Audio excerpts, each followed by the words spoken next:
सांभाळून जा और जल्दी करे आना। हाँ।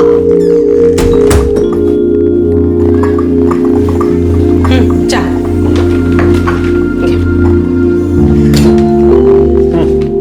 जावेद, ये रूपा सोसाइटी की एफिडेविट है, कल देना है। नोटरी करवानी पड़ेगी ना सर? हाँ, नोटरी करवा देना, साथ में ये बिल्स भी अटैच कर देना। ठीक है जी, कल ही कर देना, बहुत ज़रूरी है। बिल्कुल सर, मैं कल सुबह सबसे पहले यही काम करा। और ये अनजानी सोसाइटी के अकाउंट्स भी आ गए, इन्हें एक्सपेंस शीट के साथ टैली कर देना। ठीक है जी सर, अभी करता हूँ।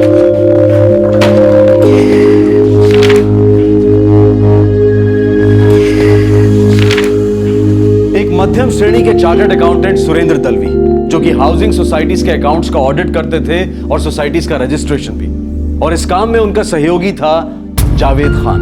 अब तक इनकी जिंदगी में सब कुछ नॉर्मल था, लेकिन 15 अक्टूबर 2013 को सब कुछ बदल गया। Bye mummy.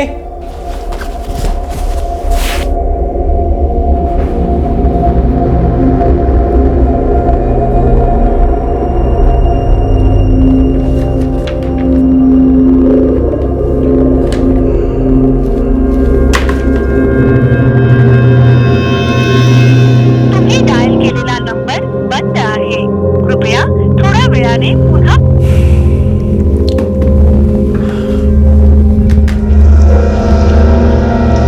काय हो? जावेद नहीं है अब तक? पता नहीं कहाँ रह गया, फोन भी स्विच ऑफ आ रहा है। आज उसे रूपा सोसाइटी की एफिडेविट भी देनी थी, पता नहीं कहाँ रह गया। तुम्ही डायल केलेला नंबर बंद आहे। देख, बंद है फोन। कामात अडकला असेल, ट्रॅफिक भी तो बहुत है ना अभी।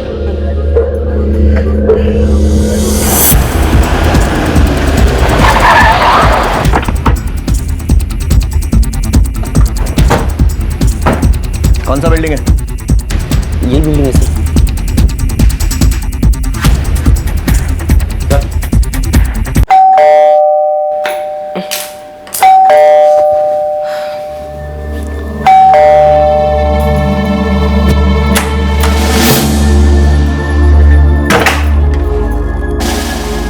जी सुरेंद्र दलवी घर में है। वो आहे, लेकिन आप लोग कौन?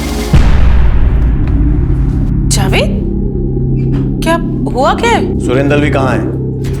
साहब मेरी बात तो सुनिए साहब, हुआ क्या बताइए तो साहब। कौन है आप लोग? जावेद, ये सब क्या है? Inspector Kadir, Vashi police station. Mange Ghat के एक एक पेपर की जांच करो। सर,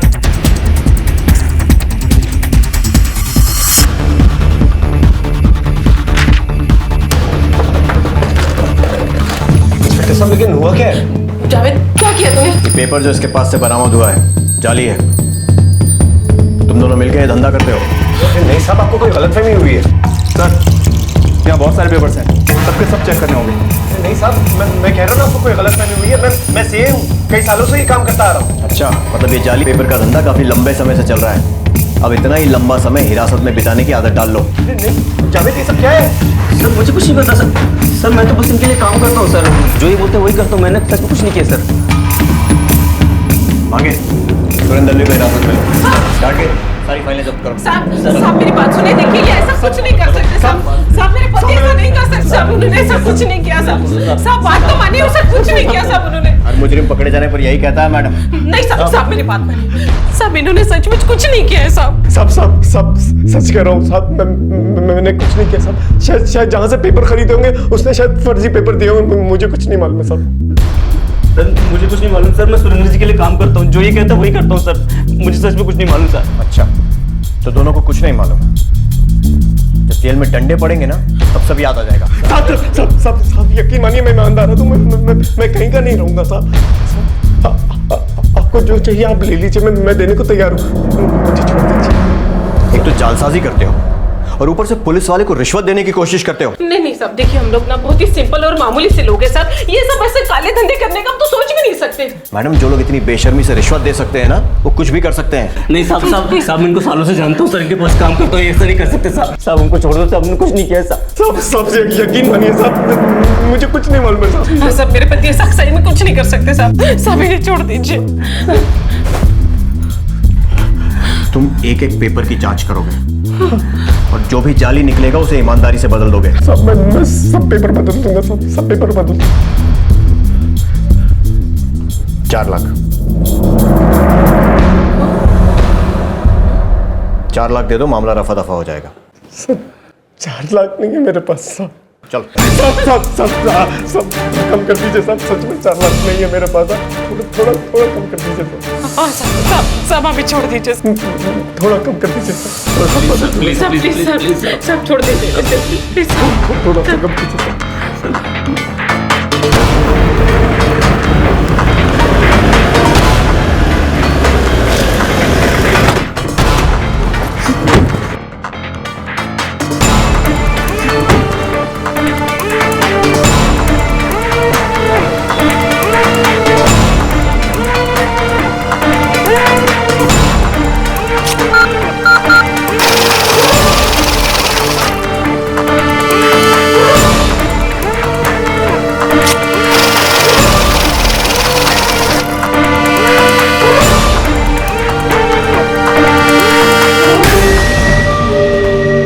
ठीक है, अभी 40,000 लेकर छोड़ रहा हूँ, लेकिन ये मत समझना कि फिर ऐसा कोई गलत काम करके बच जाओगे।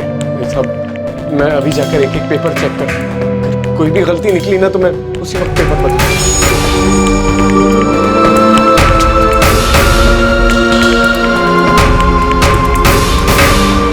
बेटा गाड़ी में जा बैठ। मेरी अरेस्ट तो दिखानी पड़ेगी ना। गरीब आदमी साहब, गरीब आदमी साहब।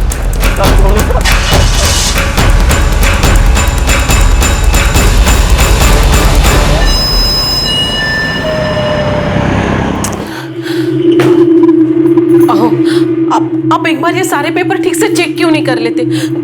देखो ना, शायद इसमें कोई फर्जी पेपर भी हो। ये सारे पेपर्स रजिस्टर्ड और सोसाइटीज को दिए जा चुके। अगर इनमें कुछ भी गड़बड़ निकली ना मैं फंस जाऊं। पापा, अभी तो आपने 40,000 तक के बाद टाल दी है, लेकिन बाद में अगर ये बात सामने आई कि पेपर्स नकली थे तो?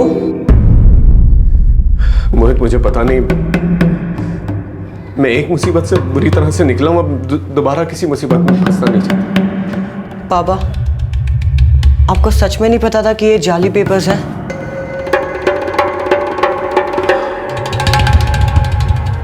नहीं मोहित, मुझे नहीं पता। पुलिस ने मामले को दबाने के लिए 4 लाख रुपए मांगे, लेकिन सुरेंद्र दलवी ने 40,000 रुपए में समझौता करवा लिया। लेकिन क्या सचमुच ये मामला यही खत्म हो चुका था?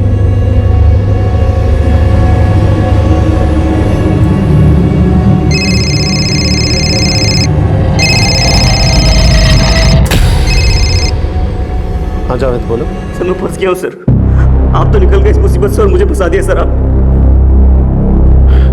कैसी बातें कर रहे जावेद? सर आपको तो पता है कि आपने जो भी पेपर लाने को कहा, जहाँ से भी मस बने वही किया सर। फिर मुझे पुलिस ने पकड़ लिया और यहाँ नासिक लेके आए सर ये लोग, और बोल रहे हैं कि क्राइम ब्रांच के हवाले कर देंगे सर।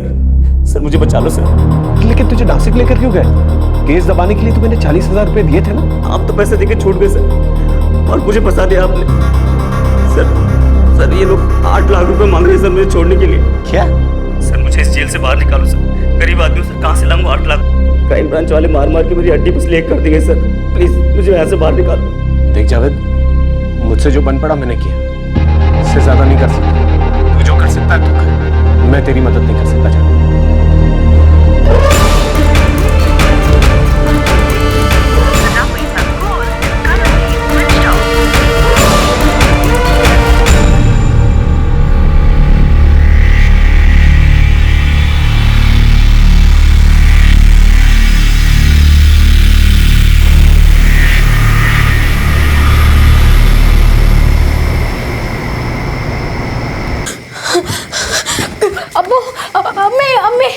अब्बू उठिए ना। जरीन, हुआ क्या है? जावेद का फोन आया था, उसको पुलिस पकड़ के ले गई है। या अल्लाह, पकड़ कर ले गई है? लेकिन जावेद ने किया क्या है? कुछ फर्जी कागज का केस बताया है। वो बोल रहे थे कि उसके बॉस ने उसे फंसा दिया है। बेटे जरीन, तू आराम से बता कि हुआ क्या है।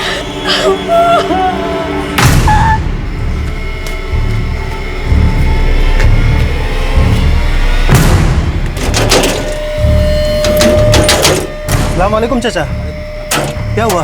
सब खैरियत? कुछ भी ठीक नहीं जाते, तू अमजद को साथ में ले ले। वो जावेद किसी बड़ी मुसीबत में फंस गया है। हुआ क्या है महबूब के साथ? बेटा वो जावेद को पुलिस पकड़ के ले गई। वो कुछ फर्जी कागजों का चक्कर। जावेद कह रहा था उसके बॉस सुरेंद्र ने उसे फंसाया। और पुलिस उसे नासिक ले गई है और छोड़ने के लिए 8 लाख रुपए मांगे। 8 लाख? बेटा, जावेद कह रहा था कि तुम दोनों ही उसे बचा सकते हो।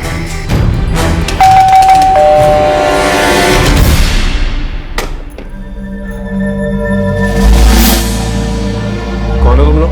सुरेंद्र जी, मैं याकूब हूँ, जावेद का दोस्त, और ये अमजद है। कुछ बात करनी है आपसे। हाँ बोलो। साहब, आपको तो मालूम है साहब, जावेद फंस गया है, उसको छुड़वाने गए साहब। मैंने कुछ नहीं किया सब वो आपके लिए ही काम करता था ना, और ये फर्जी कागजात सब भी आपके ही काम के थे। साहब, वो गरीब है, इसलिए पुलिस वालों ने उसको पकड़ के रखे लाए। आप हमारी मदद करो साहब। साहब, उसको छोड़ने के लिए वो लोग 8 लाख रुपए मांग रहे हैं। अरे फर्जी पेपर वो खुद लेके आया था, अब खुद फंस गया है और उसके चक्कर में मुझे भी फंसा दिया उसने। तुम लोग जाओ यहाँ से। हाँ, मैं कुछ नहीं कर सकता। ऐसा मत करो साहब, 4 साल से तो जावेद आपके यहाँ काम कर रहा है। अगर ऐसे में आप पीछे हटोगे तो कैसे होगा साहब? साहब, अब आप ही उसे बचा सकते हैं। बस बस बस, बहुत हो गया। मैंने कहा ना मैं कुछ नहीं कर सकता। प्लीज जाओ यहाँ से।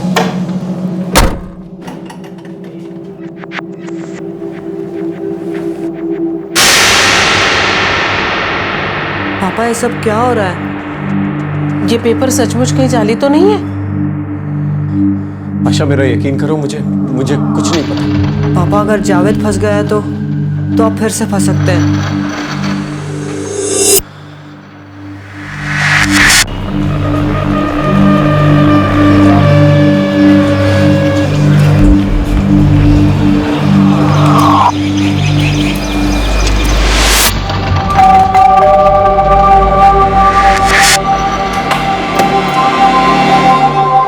सलाम आशा जी।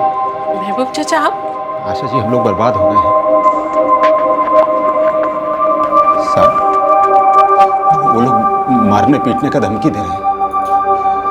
बोल रहे हैं कि अगर पैसा नहीं दिया तो 1 साल तक जेल में रखेंगे। इधर उधर करके 3 लाख रुपए तो जमा कर लिए। आखिरी उम्मीद आप ही बचे, आप ही मदद कर सकते हो हमारी। कुछ मैं आपके पैर पड़ता हूँ। अरे महबूब चाचा क्या कर रहे हैं आप? प्लीज। सुरेंद्र जी, वो जरीन है, उसका रो रो के बुरा हाल हो गया है, मर जाएगी बेचारी। साहब, मैं अपने बच्चों की कसम खा के कहता हूँ कि आपकी एक एक पाई लौटा दूंगा, और जब तक आपके पैसे नहीं चुकाता तब तक जावेद आपके पास काम करेगा, वो भी बिना पगार के।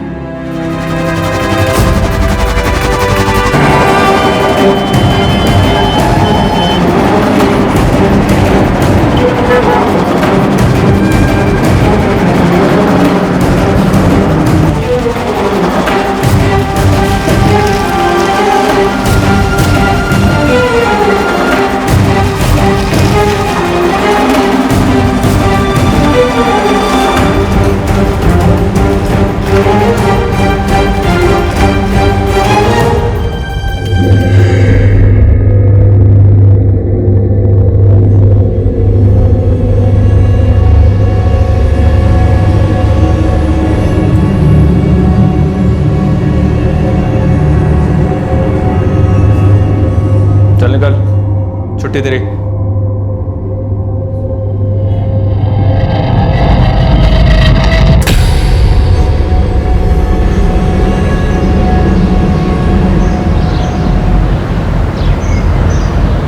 जी, वो सुरेंद्र जी का फोन आया। कदम घर पे नहीं। जी सुरेंद्र जी, वो किसी काम से बाहर गए। हाँ, ठीक।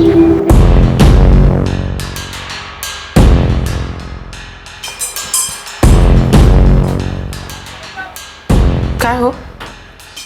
काय झालं? कमीना जावेद मेरे सारे पैसे लेके भाग गया, और ऊपर से फोन भी खुद नहीं उठा। छोड़ूंगा नहीं उसको।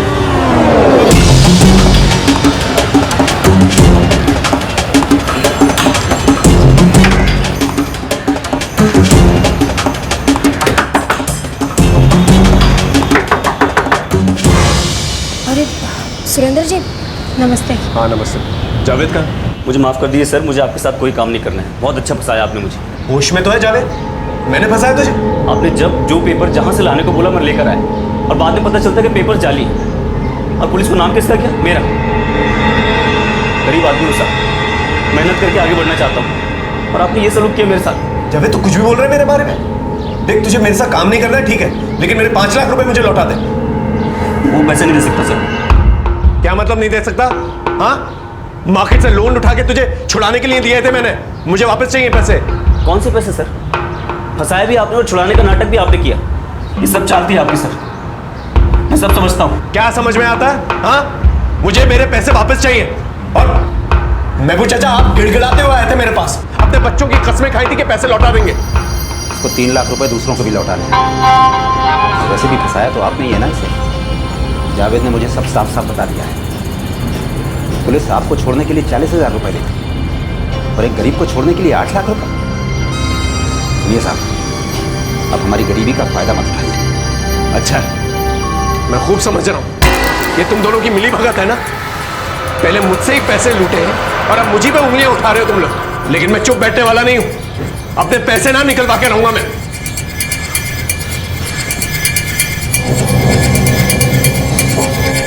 अच्छा नाटक रचा है सब लोग ने मिलकर, मुझी से पैसे लिए, अब सब मिलजुल कर मुझी पे उंगलियां उठा।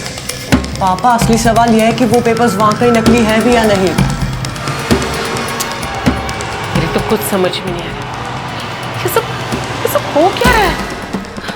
मतलब कौन झूठ बोल रहा है, कौन सच बोल रहा है, कुछ समझ में नहीं आ रहा है।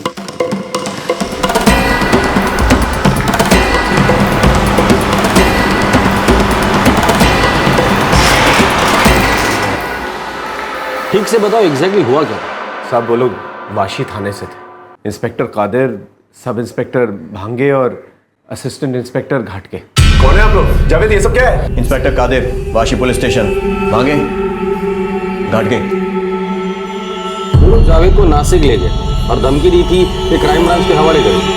हाँ साहब, उसने फोन किया था मुझे कि वो उससे 8 लाख रुपए मांगे। फिर उसके दोस्त याकूब और अमजद घर तक चले।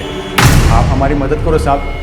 साहब, उसको छोड़ने के लिए वो लोग 8 लाख रुपए मांग रहे हैं। मैंने इनकार कर दिया। फिर उसका बाप चला है, बड़ा रोया तो है। मैं आपके पैर पड़ता हूं। अरे महबूब चाचा क्या कर रहे हैं आप? प्लीज। सबके दबाव में आकर मैंने 5 लाख रुपए का इंतजाम भी कर दिया। ठीक है चलो मान लिया जो तुम कह रहे हो वो सच है, लेकिन अभी तो तुम कह रहे थे वो पुलिस वाले जब तुम्हारे घर आए थे तो उनको देने के लिए तुम्हारे पास 4 लाख भी नहीं थे। सब कम कर दीजिए साहब, सच में 4 लाख नहीं है मेरे पास। फिर ये 5 लाख कहाँ से आए? साहब उस वक्त मैं बहुत घबरा गया था सर, और वाकई में घर में पैसे नहीं थे, इसलिए मैं उनको एटीएम तक लेके गया और जितना पैसा था सब कुछ निकाल कर दिया। लेकिन जब जावेद फंस गया तो मुझे लगा शायद मैं भी इस चक्कर में बुरी तरह से फंस जाऊंगा, इसलिए मैंने मार्केट से 5 लाख रुपए का लोन उठाया उसे निकलवाने के लिए। और अब वो लोग कह रहे हैं कि वो लोग पैसे वापस नहीं थे।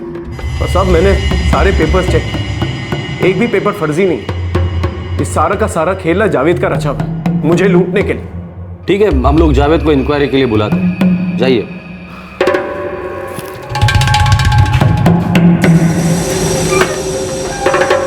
मुझे लगता है दोनों का आपस का कुछ तो झगड़ा है, दोनों में से एक कोई तो दूसरे को घुमा रहा है। एक काम करो, इस जावेद को बुला लो और तुम ही पूछताछ कर लेना। सब क्या चल रहा है? सब क्या झोल है? कोई झूठ नहीं है साहब। उल्टा सुरेंद्र जी ने मुझे 1.5 साल से पैसे नहीं दिए थे, पूरे 5 लाख बनते थे सर। जैसे तैसे बड़ी आनाकानी करने के बाद उन्होंने पैसे दिए और अब झूठा इल्जाम लगा रहे सर मुझे। क्या? जी सर, सब तो गरीब आदमी सर, मैंने कुछ नहीं किया। सुरेंद्र जी ने मुझे 1.5 साल से तनख्वाह दी थी सर, मैंने कर्जे के बहाने से जैसे तैसे उनसे पैसे निकलवाए। सर हाथ धो के मेरे पीछे पड़ गए उसके बाद से। सर झूठा केस लगा रहे हैं मेरे ऊपर सर। हाँ साहब, जावेद सच बोल रहा है। तो ये पुलिस रेड, ये जाली पेपर, ये सब क्या है? सब मन गढ़ंत कहानी है सर, ऐसा कुछ नहीं हुआ सर। इसके मन में जो भी आ रहा है वैसी कहानी बनाकर आपको बता रहा है सर। उसके घर कोई पुलिस रेड नहीं हुई sir. Inspector Kadir, Vashi police station, ये पेपर जो इसके पास से बरामद हुआ है जाली है। सब मैं सब पेपर बदल दूंगा सब। 4 लाख दे दो, मामला रफा दफा हो जाएगा।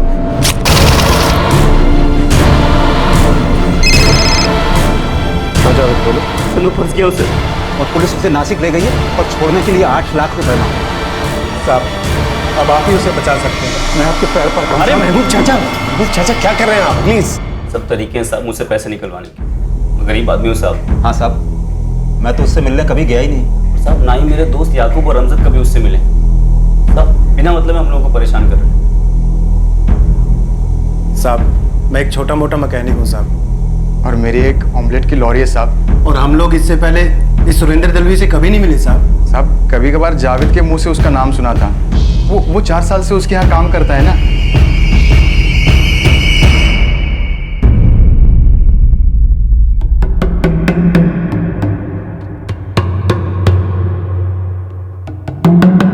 हकीकत क्या थी? ये पुलिस की रेड, वो रिश्वत, कौन था जो मनगढ़ंत कहानियां बना रहा था? कौन झूठ बोलकर दूसरे को फंसा रहा था और कौन किसको ठग रहा था? देखिए, मैंने जावेद और उसके बाप महबूब से कई बार पूछताछ और हर बार उनका एक ही जवाब होता है कि ये सब झूठ है। ये सब झूठ वो लोग बोल रहे हैं, ठगाया उन लोगों ने मुझे। अब जाके समझ में आ रहा है कि ये सब उनकी मिली भगत है। और वो जावेद तो पहले से ही बेईमान है। सर, ये सोसाइटी का उन्हें बहुत सारा पैसा है सर। थोड़ी हेरा फेरी करके अगर कुछ निकाल भी लेंगे तो किसी को खबर नहीं होगी। तेरा दिमाग तो ठीक है ना? क्या बकवास कर रहा है? भड़को मत सर, इतनी सारी सोसाइटीज के अकाउंट देखते हैं लोग, थोड़ा भी इधर उधर करेंगे तो लाखों जमा हो जाएंगे। सर लाखों मिलेंगे, आप थोड़ा बहुत मुझे दे दीजिएगा। और सर इतनी बड़ी बड़ी सोसाइटीज है, किसी को कोई नुकसान भी नहीं होगा। तू पागल तो नहीं हो गया? हाँ, इतने सालों से यहाँ मैं ईमानदारी से काम करता आ रहा, सब लोगों का भरोसा है मुझ पर, और तू कह रहा है कि मैं इनका भरोसा तोड़ दूं? तू इतने सालों से मेरे साथ काम कर रहा है, इसलिए इस पागलपंती के लिए ना मैं तेरी इन बातों को नजरअंदाज कर रहा हूं। आइंदा से इस किस्म की बकवास मत करना मेरे साथ।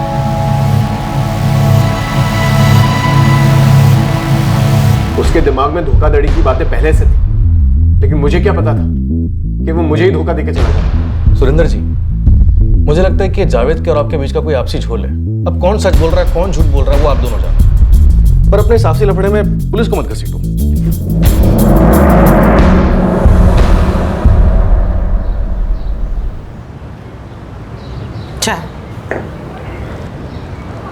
मैं इस तरह से उस आदमी को अपने पैसे मारने नहीं दूंगा, और इस तरह से अपने आप को बेवकूफ भी नहीं बनने दूंगा।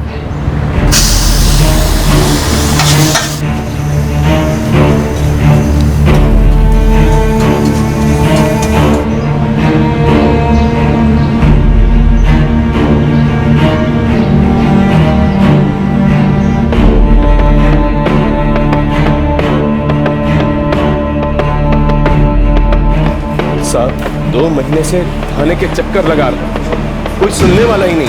साहब वो सब इंस्पेक्टर आपसे हमेशा यही कहते हैं कि ये तुम लोग का आपसी मामला है, पुलिस को बीच में मत लो। साहब मैं सच कह रहा हूँ कि ये जावेद जो है ना, इसने मुझे बुरी तरह से लूटा है। सर आपने क्या है, ये केस अभी तक खत्म नहीं हुआ? सर ऐसा नहीं है, मैंने जावेद और महबूब को कई बार थाने में बुलाया, लेकिन हर बार इन्होंने कहा कि इन्होंने जावेद को 5 लाख रुपए देने थे जो ये देने से मुकर रहे थे, और जावेद ने इनसे लोन के बहाने वो पैसे लिए, लेकिन पैसे उसी के थे। सर उनका कहना है कि सब इनकी मनगढ़ंत और झूठी कहानी है। नहीं साहब, ये जावेद जो है ना झूठा है। साहब मैं एक ईमानदार सिंह, मैं जिनके साथ काम करता हूँ ना, आप उनसे पूछ लीजिए। ये जावेद हमेशा से पहले से बेईमान है। ये वाशी पुलिस स्टेशन के ऑफिसर्स, क्या नाम बताया था उनका? साहब वो इंस्पेक्टर कादिर, सब इंस्पेक्टर भांगे और असिस्टेंट इंस्पेक्टर घाटके। ठीक है, आप कल आइए, मैं खुद इंक्वायरी करता हूँ।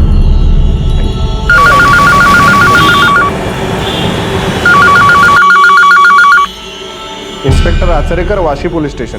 आचरेकर साहब नमस्कार। आरके मार्ग पुलिस स्टेशन में इंस्पेक्टर कामड़े बोलते हैं। बोला कामड़े साहब। अच्छा, आपके वाशी पुलिस स्टेशन में कोई इंस्पेक्टर कादिर, सब इंस्पेक्टर भांगे और असिस्टेंट सब इंस्पेक्टर घाटगे काम करते हैं क्या? कादिर, भांगे, घाटगे? नहीं, मैंने ये नाम तो कभी नहीं सुने। नवी मुंबई के तो किसी भी पुलिस स्टेशन में ये लोग नहीं है। कामले साहब मैं पिछली 10 साल से इस एरिया में काम कर रहा हूँ, सारे ऑफिसर्स मेरे बहुत ही अच्छे पहचान के। Thank you Achrekar. इस नाम के कोई भी पुलिस वाले वाशी पुलिस स्टेशन में नहीं है। सर इसलिए मैं इसे किसी बात पे ध्यान नहीं दे रहा था। अगर ये झूठ बोल रहा है तो उसका झूठ पकड़वाना भी जरूरी है। एक काम करो, ये सुरेंद्र जो कुछ भी बता रहे हो उसके बारे में पता करो। एटीएम से पैसे निकालना, महबूब का उसके घर पे पैसे मांगने के लिए आना, याकूब और अमजद, सब पता करो। अगर सब झूठ है तो साफ हो जाएगा कि ये सुरेंद्र बेकार में ही शोर मचा है।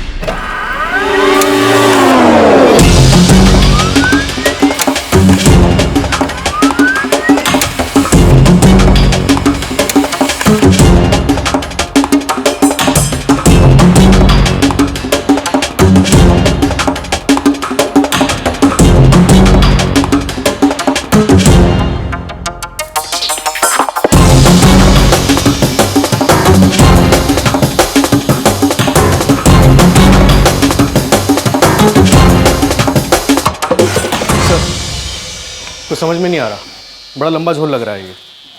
लगता है कुछ गलती हुई है अपने से। क्यों, क्या हुआ? सर ये सच है कि जिस बिल्डिंग में सुरेंद्र रहता है वहाँ 15 अक्टूबर की रात को याकूब और अमजद गए थे। सर उस बिल्डिंग में सेलफोन टावर्स भी हैं, वहाँ इन दोनों के होने के रिकॉर्ड्स भी मिले। और वो जावेद का बाप महबूब? सर वो भी 16 अक्टूबर की सुबह वहाँ गया था।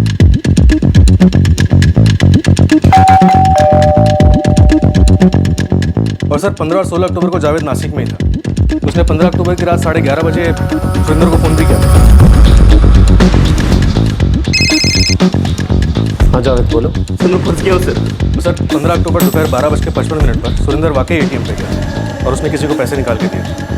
ये उस एटीएम की सीसीटीवी फुटेज है।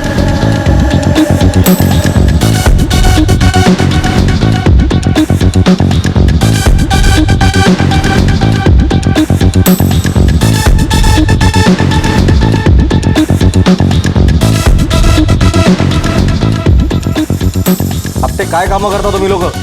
ये सब इन्वेस्टिगेशन तुम्हें पहले करना चाहिए था। Sorry sir. रोड होके फायदा उठाया इन लोगों ने। अब देखना ये है कि माजरा क्या है, कौन इस केस का मास्टरमाइंड। ये केस अब एक दूसरा ही रुख लेने लगा था। पुलिस को इस बात का सबूत मिल गया था कि सुरेंद्र दलवी सच बोल रहे थे। तो क्या इसका मतलब यह था कि इस पूरी साजिश का मास्टरमाइंड जावेद ही था?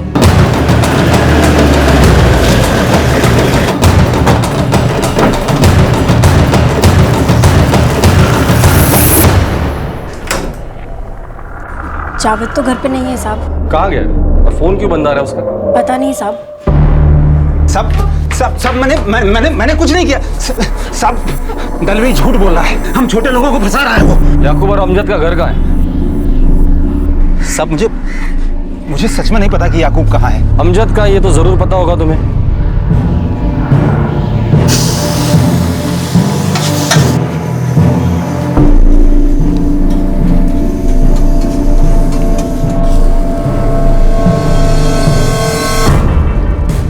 सब मेरे को छोड़, सब मेरे को छोड़, सब खुदा का, सब मैंने कुछ नहीं किया। सब याकूब और जावेद किधर है मेरे को मालूम नहीं। सब मेरे को छोड़ दो। सब ईमानदारी से काम करता हूँ।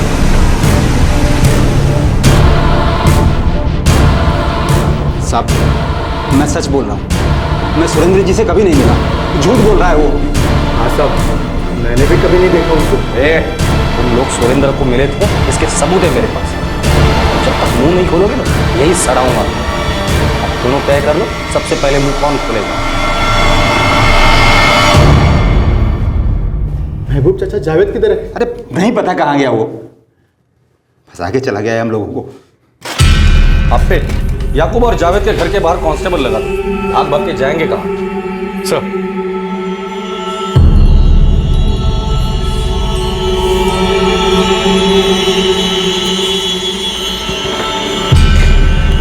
आशा, पुलिस ने जावेद के बाप और उसके दोस्त अमजद को पकड़ ली। और जावेद? जावेद का अब तक कुछ नहीं पता। अरे जावेद के का मैं क्यों भुगतूं? मैं पुलिस को सब सच बता दूंगा। पागल मत बन, हम सब फंस जाएंगे। अभी क्या टॉम फंसे है तो वो निकल गया पत्नी गली से।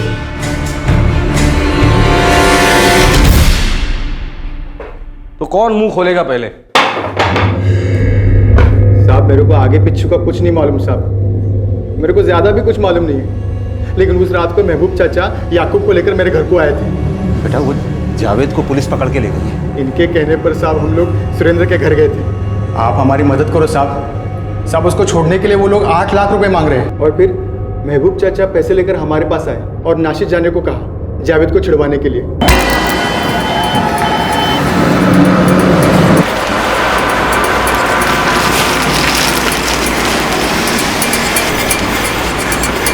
जावेद ने इस काम के लिए हमें 5-5 हज़ार रुपए दिए थे।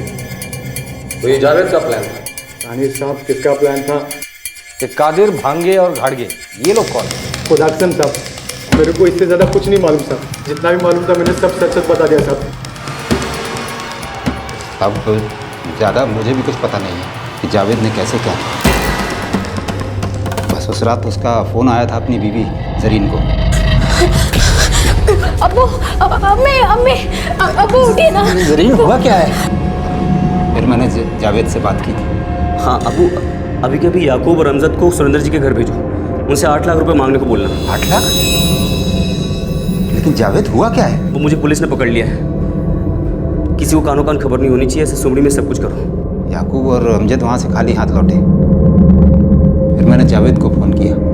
जावेद, वो दलवी जी ने याकूब और अमजद को पैसे देने से मना कर दिया है। अबू कल सुबह सुबह आप खुद उनके घर जाओ, गिड़गिड़ाओ, भीख मांगो, जो करते बनता है वो करो, लेकिन उनसे पैसे लेके आओ। और ये पुलिस वाले मार मार के मुझे जान से मार देंगे। अब जितने पैसे वो देते हैं उतने ले लो। 5 लाख देते हैं, 5 लाख ले लो। मैं पुलिस वालों को समझा लूँगा। ठीक है बेटा, जैसा तू बोले।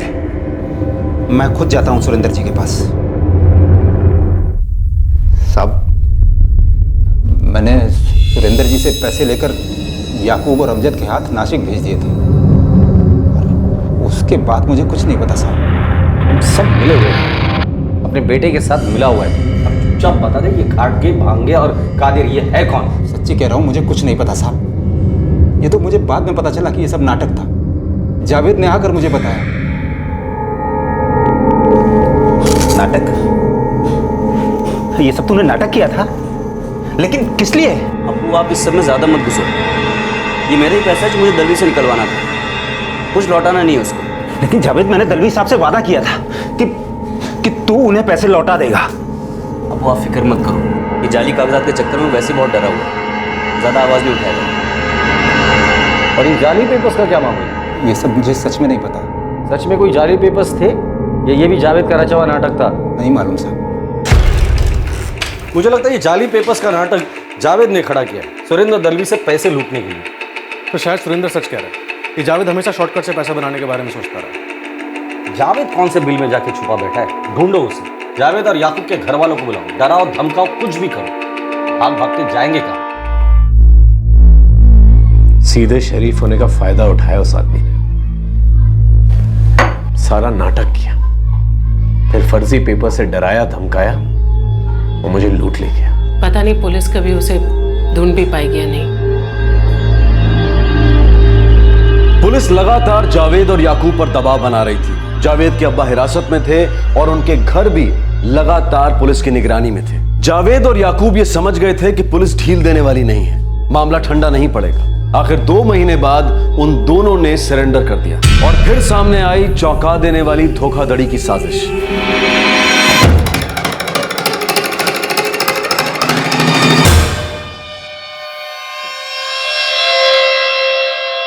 क्या नाटक किया तूने? ये मालूम है तेरी मक्कारी की वजह से तेरा अब्बू यहाँ पर जेल में सड़ रहा है। शर्म कर, अब तो पुलिस को सच सच बता दे। जावेद, बिना टाइम पास किए बता दे ये क्या नाटक खेल रहा था तू? साहब, मेरे को पैसा कमाना था। मैंने सुरेंद्र दलवी को समझाने की बहुत कोशिश की, मगर वो समझा नहीं कि हम कितने पैसे बना सकते थे। सीधा आदमी था तो तूने उंगली टेढ़ी कर दी। सिर्फ पैसे कमाने के लिए ये सब किया तूने? ये कादिर, भांगे और घाड़गे, ये लोग कौन? साहब, वो मेरे को नहीं मालूम साहब। सब मारो मत साहब, सब सच में नहीं मालूम मेरे को। सब मेरे को सना सिद्दीकी ने लोगों से मिलवाया था साहब। अब ये सना सिद्दीकी कौन है?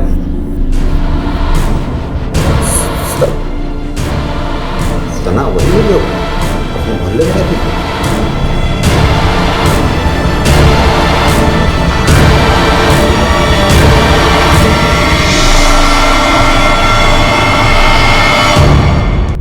वो तो साल भर पहले मोहल्ला छोड़ के चली गई थी। हाँ सर, वो नासिक चली गई थी, पर मैं अक्सर उससे मिला करता था सर। उसी ने रेड डालने के लिए कादिर, भांगे और घाटके का इंतजाम करवाया था सर। क्या ऐसे करेगा तू? पकड़ा जाएगा फिर क्या करेगा? कुछ नहीं होगा, 1 नंबर का फुद्दू है वो, चुपचाप पैसा निकाल देगा और मदद करेगी, तुझे भी अच्छा हिस्सा दूंगा।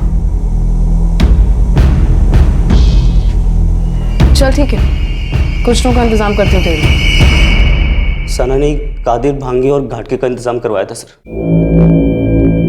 पुलिस वाले होने का नाटक तो कर लोगे ना तुम लोग, हंसाओगे तो नहीं? तुम टेंशन मत लो भाईजान, ये रेड वेड हमारा रोज का है। प्रॉब्लम क्या है? पुलिस वाले नहीं लगते हैं क्या हम लोग? तो बस अपनी एक्टिंग अच्छे से करना, बाकी तुम सब संभाल लेंगे।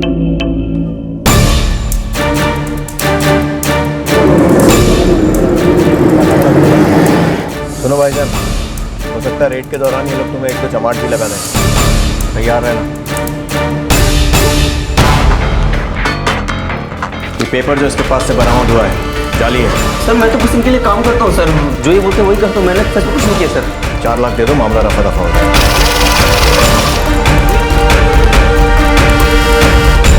साहब हमने नासिक से किराए पे गाड़ी ली और यहाँ आ गए सुरेंद्र जी के घर। बहुत डराने और धमकाने के बाद सिर्फ 40,000 रुपये निकलवा पाए उनसे सर। क्या रे साला फटकड़ा, खाली 40,000 निकले इसके पास। तो इतने कम में माना क्यों? अब इतना रोएगा पीटेगा तो क्या करेंगे हम लोग? अब इसमें कोई क्या नहाएगा क्या धोएगा, 10,000 तो चमन ले जाएगा। और नहीं तो क्या, 30,000 के कितने हिस्से होंगे भाई? एक काम करके गाड़ी पहले नासिक ले, उसके बाद देखते क्या करें। नासिक पहुंचने के बाद मैंने एक नया प्लान बनाया।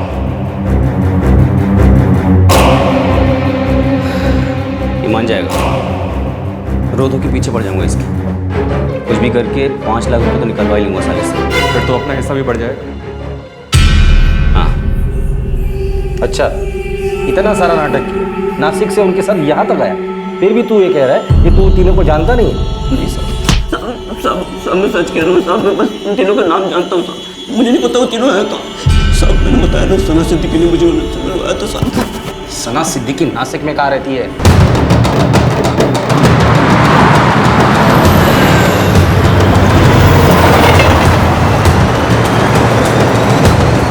नकली पुलिस बनकर लंबा हाथ मारा है सालों ने, सीधे साधे इंसान को मिला है।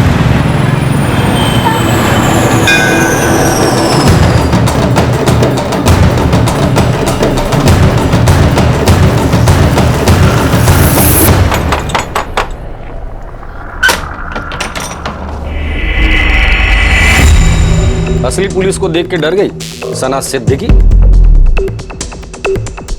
कहां से लाई थी नकली पुलिस? कादिर, घाटगे और भांगे, कौन है ये लोग? साहब मैं इनको नहीं जानती हूँ, मेरा एक दोस्त लेकर आया था इनको यहाँ। कौन दोस्त? वो एक पुलिस वाला है। पुलिस वाला? मतलब तुम ये कहना चाहती हो कि असली पुलिस वाले ने तुम्हारी मदद की थी एक नकली पुलिस का इंतजाम करने में? जी साहब। नाम बताओ उसका। उसका नाम नौशाद खान है। कौन सा पुलिस स्टेशन? वो मैं नहीं जानती, पर पास में उसका ऑफिस है। ऑफिस? पहला पुलिस वाला देखा जो पुलिस स्टेशन में नहीं ऑफिस में बैठ के लोगों की मदद करता है। चल दिखा उसका ऑफिस।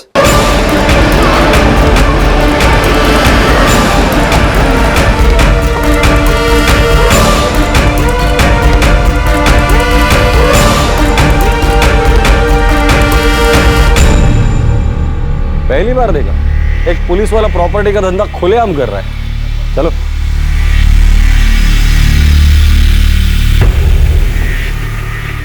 नौशाद खान जी साहब।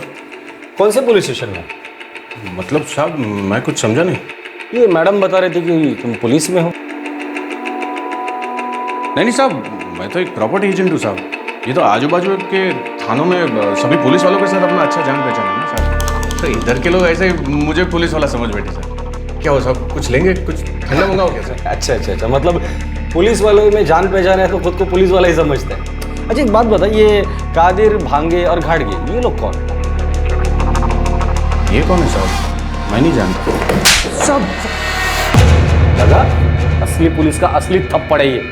जेल में चल और खिला दो तुझे। चलो साहब बताता हूँ साहब। ये कामरान सईद है ना साहब, उसी ने तीनों आदमी को भेजा था साहब। कामरान सैयद कौन है? सब दोस्त है अपना साहब। नकली पुलिस क्यों चाहिए? अरे मेरी दोस्त है सर, उसको कुछ लोग चाहिए जो पुलिस की एक्टिंग कर सके। ऐसा बोलना तेरे को एक्टर चाहिए? नहीं नहीं नहीं, एक्टर नहीं, कुछ लोग चाहिए जिसको पुलिस बना के लेके जा सके। क्यों? तेरी दोस्त कोई सीरियल या फिल्म बना रही है? नहीं रे, किसी से पैसे निकलवाना, इसलिए ऐसे लोग चाहिए जो हूबहू असली पुलिस जैसे दिखे। यूँ समझ ले कि रेड करवानी बस। तेरे को ऐसे लोग चाहिए जो बिल्कुल असली जैसी रेड करे? है तेरे ध्यान में ऐसे लोग? मैं पहचानता हूँ ऐसे कुछ लोगों को जो पहले भी रेड कर चुके हैं, एकदम असली एक्टिंग करेंगे। चल बता कौन है वो लोग जो बिल्कुल पुलिस की तरह रेड मारते हैं? साहब एक एनजीओ है, वो लोग उधर ही काम करते हैं। दिखा कहाँ है एनजीओ?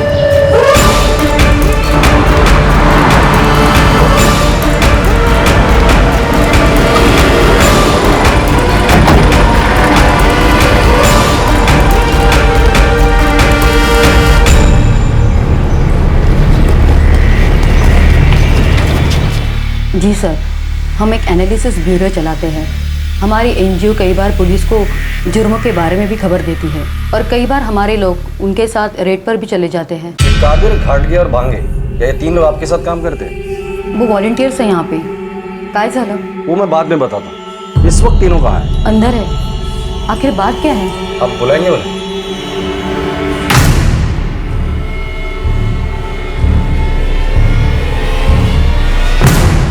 कादिर, भांगे, घाटगे, तुम्हें पुलिस बुला रही है।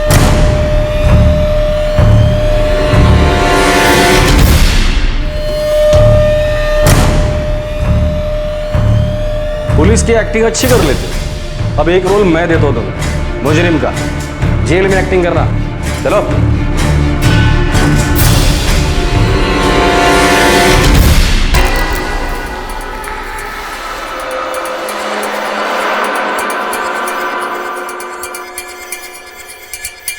वाशी पुलिस स्टेशन के पुलिस वालों, मुंह खोलो। हम तीनों को रेड्स का तजुर्बा था, इसलिए जब कामरान बोला कि हमारे पास पैसा कमाने का मौका है तो हमें लालच आ गई। सब बहुत बड़ी गलती हो गई। गलती, इस गलती की सजा तुम तीनों भुगतोगे।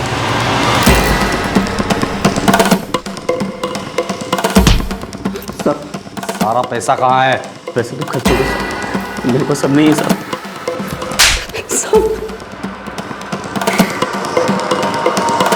मुझे सिर्फ 25,000 रुपये मिले थे। बाकी के पैसे कहाँ हैं?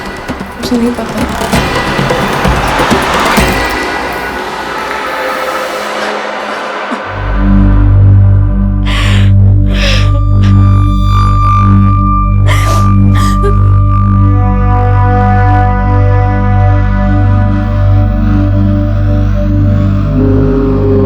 हमें अभी तक उससे तुम्हारा एक भी पैसा नहीं मिला। साहब, मैंने लोगों से लोन लेकर उसे पैसे दिए थे, सब हड़प गया, लूट लिया मुझे। देखिए सुरेंद्र जी, मैं आपकी हालत समझ सकता हूँ। हम लोग उसके खिलाफ चार्जशीट तैयार कर रहे हैं। उसे उसके जुर्म की सजा जरूर मिलेगी। नकली पुलिस लाकर हमें डरा धमकाकर अच्छा फायदा उठाया हमने, और फिर अपनी मजबूरी का रोना रोकर अच्छा खासा पैसा लूट लेंगे। गलती मेरी है। मुझे पहले से ही समझ जाना चाहिए था कि इंसान धोखेबाज है जब इसने बेईमानी करने की बातें की। पापा, आप शांत हो जाओ। मैं जानता हूँ जो हुआ बहुत बुरा हुआ, लेकिन कम से कम वो पकड़ा तो गया।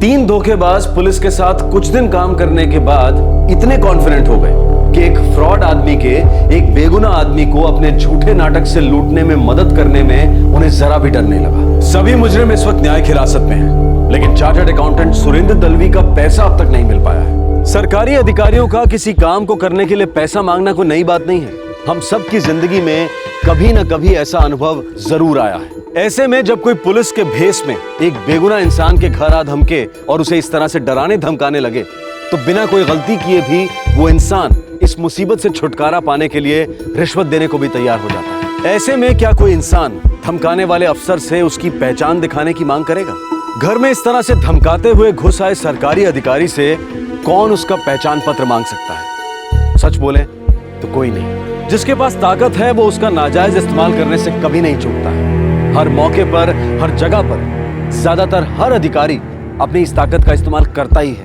कभी आम लोगों या निचले स्तर के कर्मचारियों पर अपना जोर दिखाता है, तो कभी खास जगहों पर अपने खास होने का एहसास कराता है। अगर किसी ने हिम्मत करके इनसे इनकी पहचान पत्र मांग भी ली, तो हिम्मत कैसे हुई तुम्हारी? तुम्हें पता है मैं क्या कर सकता हूं?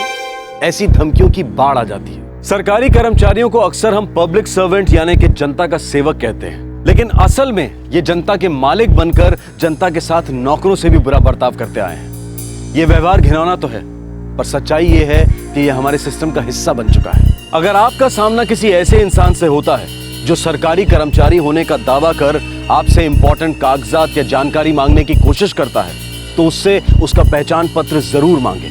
सतर्क रहें और उस पहचान पत्र को क्रॉस चेक भी जरूर करें। हमारे आज के एपिसोड की दूसरी कहानी। जिस्म के खरीदार भी हैं, सौदागर भी, बेचने और खरीदने वाले भी हैं, इंसानियत का बाजार भी है।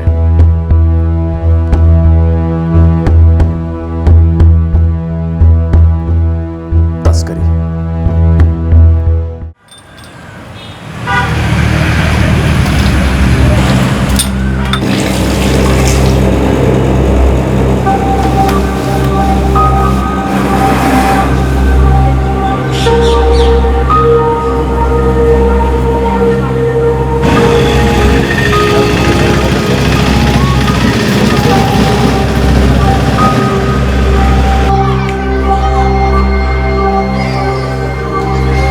कई बार किसी को देख दिल उनकी तकलीफ को महसूस करता है। दिल ये भी कहता है 2 कदम चल ले, पूछ ले हाथ। फिर समझदारी कह बैठती है, मत दे दखल, क्या पता बचड़ा फंस गया तो।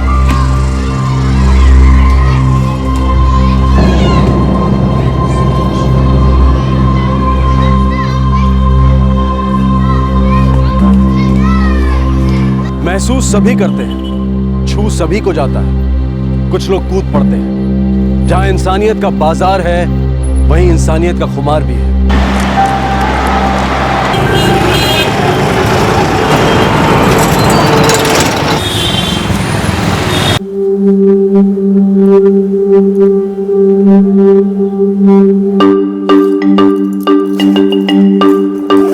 अरुण, पैकिंग हो गई है, चलो चलते हैं जल्दी।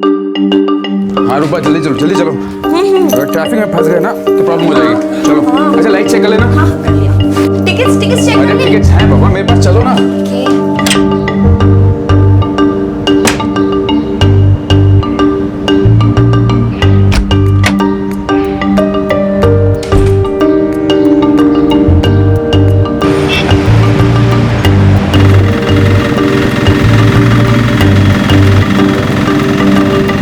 मम्मी को बता दिया ना, हम सिर्फ 2 दिन के लिए आ रहे हैं। वापस तो आना ही पड़ेगा ना, उसको मेरा ब्रेक दिया। अरे हाँ, मेरे नए प्ले की रिहर्सल बहुत मिस से है। एक बार स्टेप ठीक से पड़ी भी नहीं है, रास्ते में बस में पढ़ लूंगी मैं।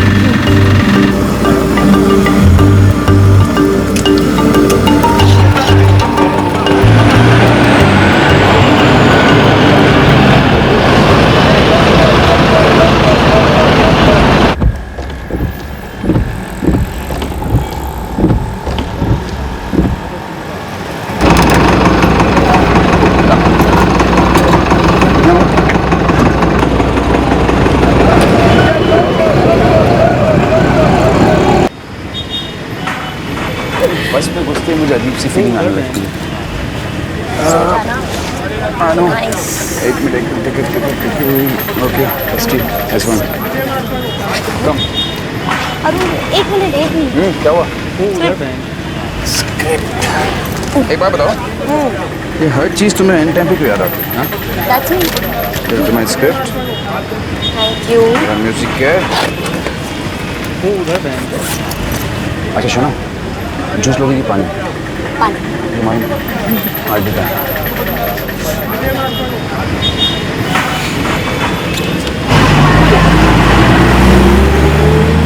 ये बस जोधपुर में हनुमान चौक होकर जाएगी ना? अरे हाँ बाबा, रुकवा दूंगी, कह दी ना। कंडक्टर हूँ मैं, टेंशन मत लो। ये लो टिकट। समझ गई ना तुम्हें क्या करना है? देखो, रास्ते में किसी से बात मत करना, और जोधपुर में जब तक वो लोग तुझे लेने नहीं आए, बस से नीचे मत उतरना। चलो। वो उधर बहन।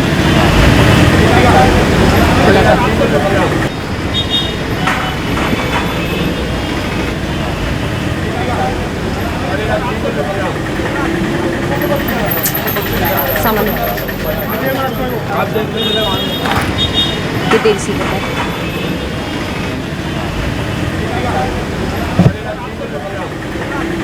टिकट खोना मत, समझ गया। एक और बात ध्यान से सुन लो, जब तक वो लोग तुझे बोले नहीं ना कि बस से मत उतरना, सीट से 1 मिनट भी इधर उधर मत होना, कोई कुछ देखो खाना मत, किसी से भी बात मत करना और तुम मुसीबत में पड़ जाएगी, समझ गई? मैं जा रही हूँ, समझ के जाना, कोई बेकार हरकत नहीं, समझ गई?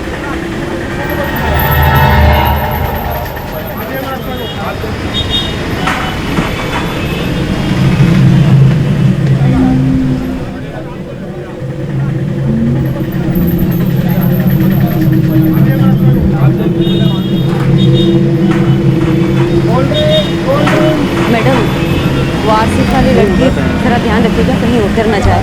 जोधपुर में महावीर चौक में उसके रिश्तेदार उसे लेने आएंगे, आप ध्यान रखना। हाँ हाँ ठीक है, एक ही बात को 10 बार कह चुकी हो आप, जरूरी है ना? आप बस ये ध्यान रखिएगा कि वो कहीं उतर ना जाए। हाँ ठीक है।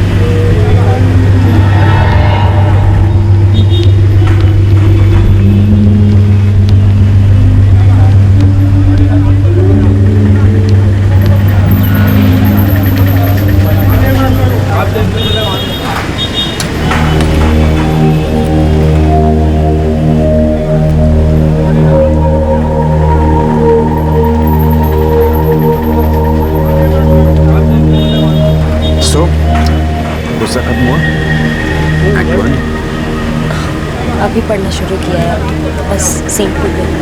अच्छा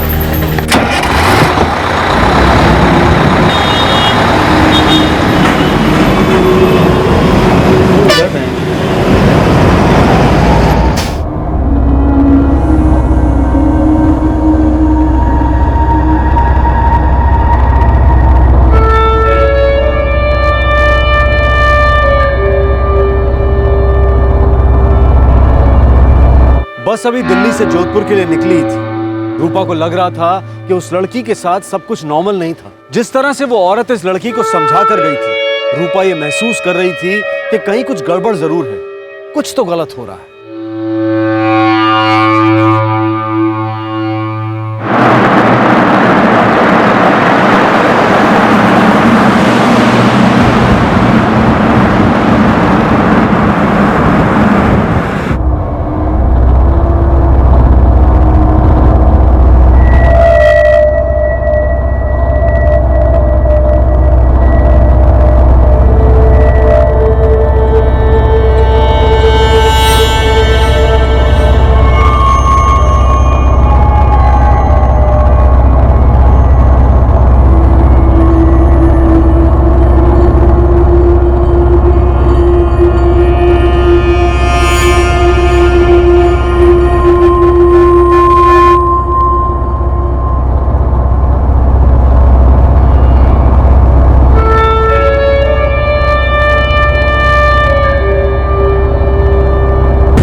जो भी खाना पीना है खा लो, टॉयलेट वगैरह जाना है चले जाओ, उसके बाद फिर 10 मिनट बाद बस चलेगी। अब आप आओ क्या मत आओ।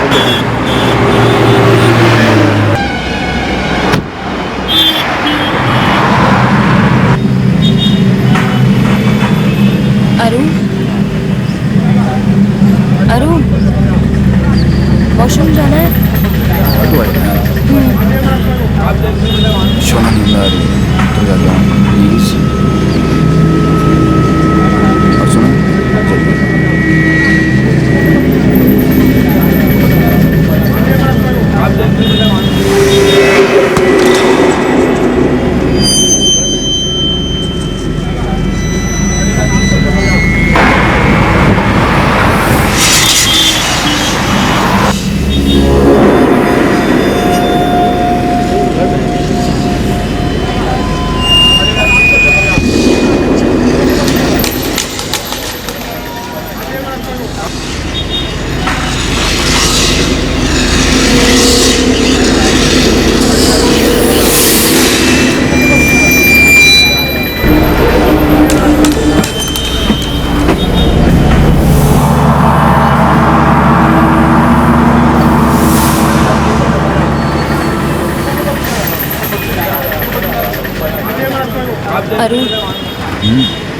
कम वो उधर बैंक।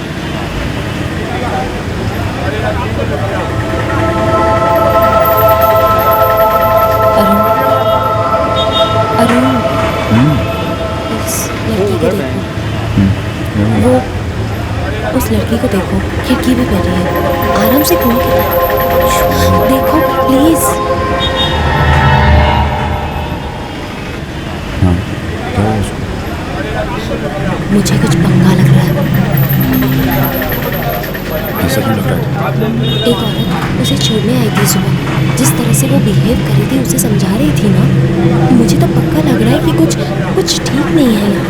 मुझे तो लगता है ये लड़की अकेले ट्रैवल कर रही है। ऐसा कुछ भी नहीं है, तुम ज़्यादा सोच रही हो।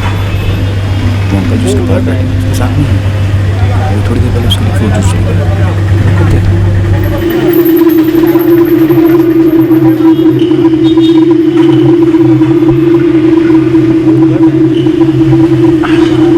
ये लो बेटा, पियो।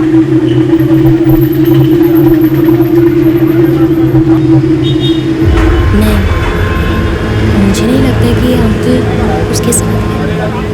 ये अंकल तो ठीक ठाक पैसे वाले दिखते हैं, लेकिन उस लड़की को देखो, उसके कपड़े तो देखो, लगता है किसी से मांग के पहने। उसके साइज की नहीं है ये। वो देखो फ्रूट जूस, अभी तक उसने पिया भी नहीं है, डरी हुई लग रही है, परेशान लग रही है।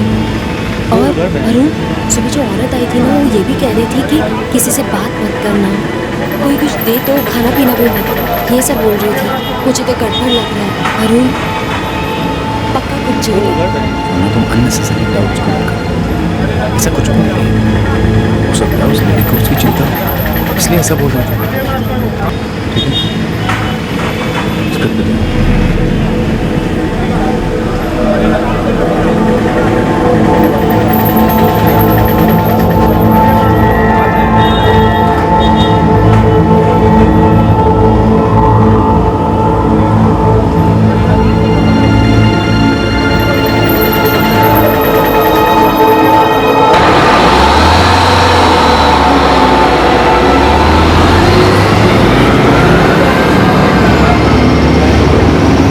पहचान चिन्ह साफ साफ बयां कर रहे थे कि उस लड़की की हालत ठीक नहीं थी। वो जरूर किसी परेशानी में थी। रूपा ये सब महसूस कर पा रही थी, वो असलियत देख पा रही थी। भले ही उसका शक था, पर फिर भी क्या थी वो हकीकत जो इस लड़की की परेशानी का कारण थी?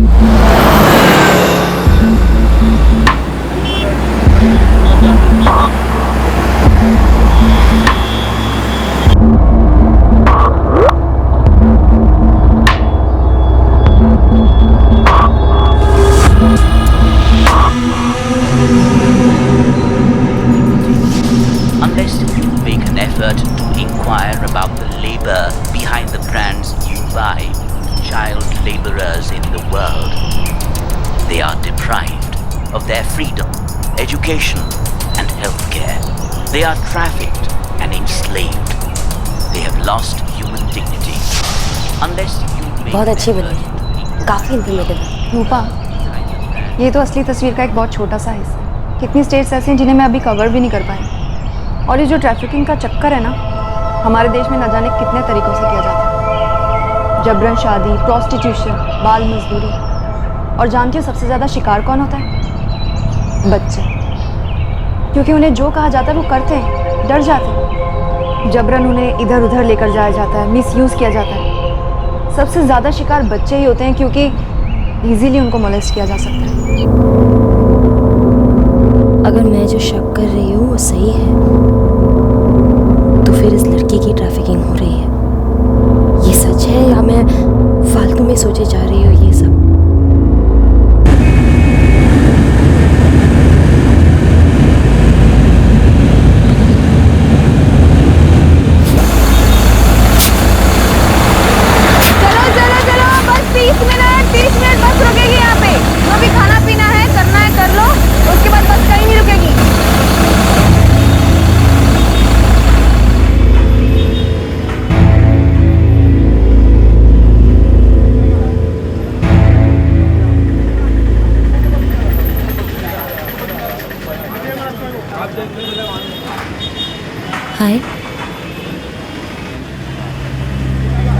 नाम क्या है तुम्हारा? देखो, डरो मत, मैं भी जोधपुर ही जा रही हूँ। तुम्हें अकेले देखा तो सोचा तुमसे आके बात कर लूं। बताओ, नाम क्या है तुम्हारा? काजल। काजल, बहुत अच्छा नाम है। दिल्ली में रहती हो? फिर कहाँ रहती हो? कुपोई। कुपोई कहाँ है ये? झारखंड। अच्छा, और तुम कहाँ जा रही हो? पता नहीं। कितनी साल की हो तुम? 21। 21? काजल बेटा, एक बात बताओ, वो औरत जो तुम्हें छोड़ने आई थी सुबह, कौन थी वो? पता नहीं। ठीक है, अगर तुम्हें कुछ बताना नहीं है तो कोई बात नहीं। ये बताओ, तुम्हें भूख लगी है? कब से तुम खा नहीं रही हो, पी नहीं रही हो? बोलो, कुछ ले आओ तुम्हारे लिए। अच्छा ठीक है। अरुण, अरुण। क्या हुआ? सुना? चलो। वो लड़की 21 साल की तो नहीं है, डरी हुई है, गड़बड़ है कुछ। अरुण, मुझे तो लगता है ये ट्रैफिकिंग का मामला है। सुनो, तुम इसे सैंडविच तो खिलाओ जाकर। और सुनो, जो भी बात करनी संभल के करना, कुछ भी पक्का नहीं पता, ठीक है?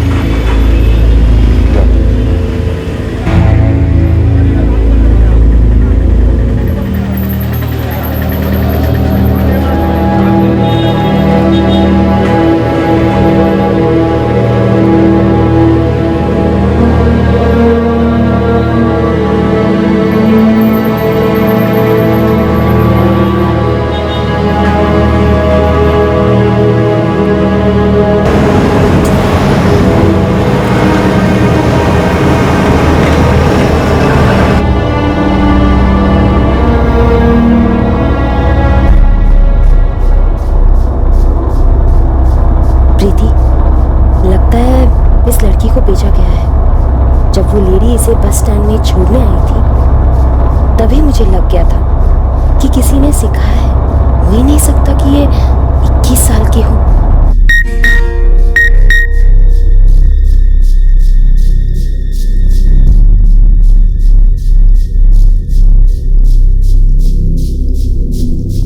एक काम करो रूपा, इस काजल का फोटो खींचो और मुझे फॉरवर्ड करो।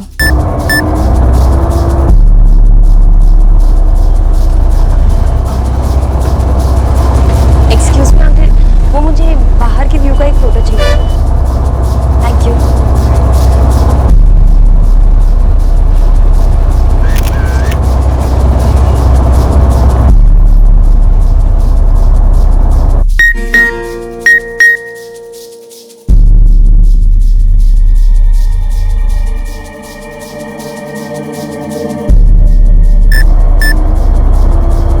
रूपा, फोटो देखकर मुझे ये माइनर नहीं लग रही। प्रीति, उसे जानबूझकर ऐसे ड्रेसअप किया है, बड़े साइज के कपड़े पहनाए हैं। रूपा, लड़की से और बात करो और इन्फॉर्मेशन निकलवाओ, फिर उसके बाद कोई स्टेप लेंगे हम। प्रीति, अब ये बहुत मुश्किल है। कोई आदमी बैठा है उसके साथ। जब बस ढाबे पे रुकी थी तब मैंने बात की थी। ओके, मैं एक हेल्पलाइन नंबर भेजती हूँ, बात करो, वहाँ डिटेल दो, बताओ कि तुम कहाँ हो। वो शायद वहाँ कोई हेल्प भेज देंगे। The number you have called is currently not reachable. The number you have called is currently not reachable. Please try.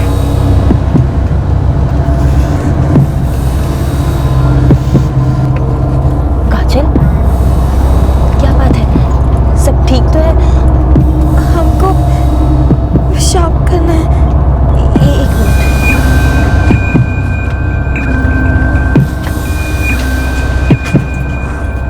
सुनो सुनो सुनो, एक लड़की को पेशाब करने जाना है, प्लीज आप बस रुकवाएंगे? अरे मैडम, मैंने ढाबे में बोला था ना कि जोधपुर से पहले बस कहीं नहीं रुकेगी। अरे लेकिन उसे अर्जेंटली जाना है, आपको बस रुकवानी ही पड़ेगी। कह दिया ना नहीं रुकेगी। आप बस रोक रहे हो या मैं हंगामा खड़ा करूं? हाँ, उसके बाद तो आप रोकोगे ना? बस बोलो, हंगामा करूं क्या?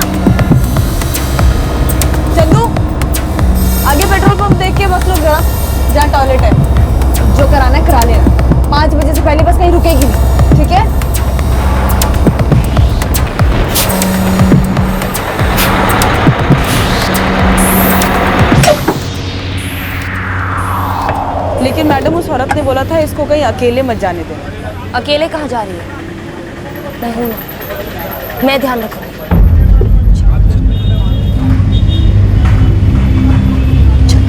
आजा, संभाल के। काजल बेटा, तुम करती क्या हो? जी, वो झाड़ू पोछा करते हैं। कहाँ? दिल्ली में? लेकिन तुमने तो कहा तुम झारखंड से हो, तो फिर दिल्ली में कैसे आए तुम? हाँ, दीदी लेके आए हैं उनको। कौन सी दीदी? वो जो तुम्हें सुबह छोड़ने आई थी? नहीं, वो तो मैडम है, दूसरी दीदी लाई थी। तुम दिल्ली में कब से हो? 1 महीने से। दिल्ली में किधर काम करती हो तुम बेटा? जी, वो अलग अलग घरों में। 1 साल में कई घर में काम किया हूँ। 1 साल? लेकिन तुमने अभी कहा था कि केवल 1 महीने से तुम दिल्ली में हो। मैं वेट करती हूँ यहाँ। काजल, तुम रो क्यों रही हो? हाँ? कपड़ों में हो गए।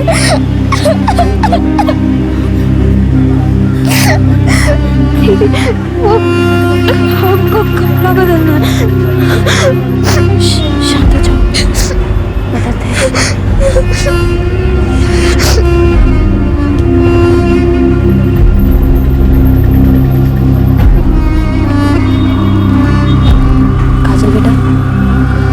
कर रही हो, तुमसे जबरदस्ती करवाया जा रहा है।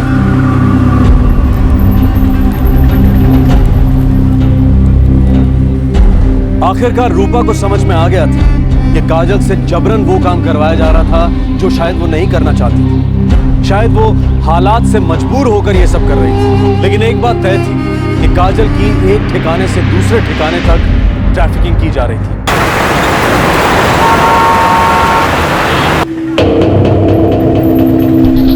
देखो मैडम, मैं नहीं जानती कौन थी वो औरत। मैडम, वो आर सीट वाली लड़की देखिए कहीं बीच में उतर न जाए। उसने मुझे बोला था कि इसको कहीं बाहर मत जाने देना। अब इसे टॉयलेट जाना है तो मुझे बोलना चाहिए था ना। मुझे कैसे पता चलेगा? आपको सच में नहीं पता कि वो औरत इस लड़की की क्या लगती है? देखो मैडम, मैं कंडक्टर रोज दिल्ली जोधपुर करती हूँ, और इस तरह से पैसेंजर के लफड़े में पड़ने लगी ना तो हो गया मेरा काम। कौन किसका क्या लगता है, क्या नहीं लगता है, इससे मुझे क्या लेना है। और वैसे उसने मुझे बोला था कि इसको महावीर चौक उतार देना, ना उतार दो। मेरी ड्यूटी वहीं खत्म।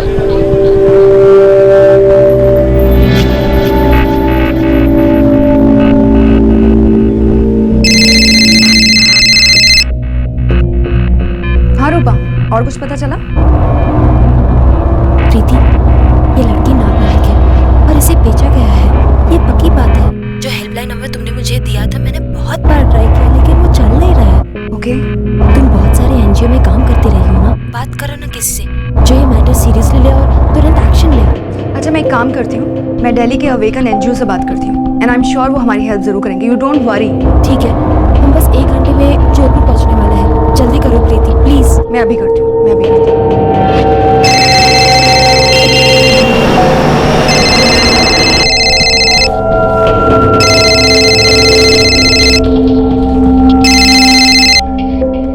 हेलो।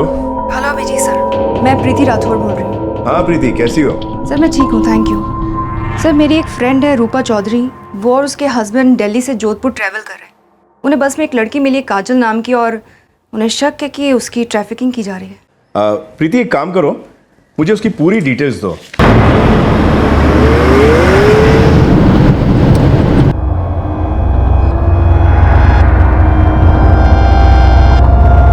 चलो चलो, आउटर जोधपुर उठो।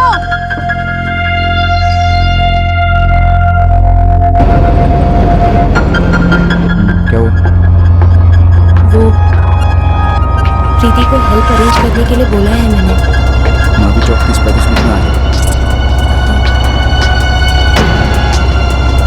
प्रीति, अभी यहाँ से जोधपुर पहुँचना तो इम्पॉसिबल है। जी सर। मैं काम करता हूँ, जोधपुर में मेरी एक पहचान की एनजीओ है, मैं उससे बात करता हूँ, शायद वो कुछ कर सके। Thank you sir.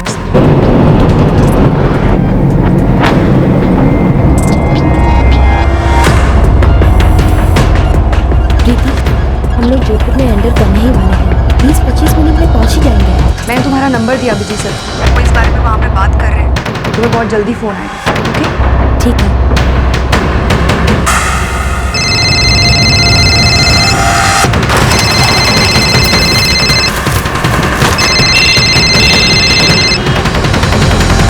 बस अभी कहाँ पे पहुंचे अभिजीत? एग्जैक्टली तो नहीं पता, लेकिन मैं तुम्हें उस लेडी का नंबर देता हूँ जिसने उस लड़की को देखा है।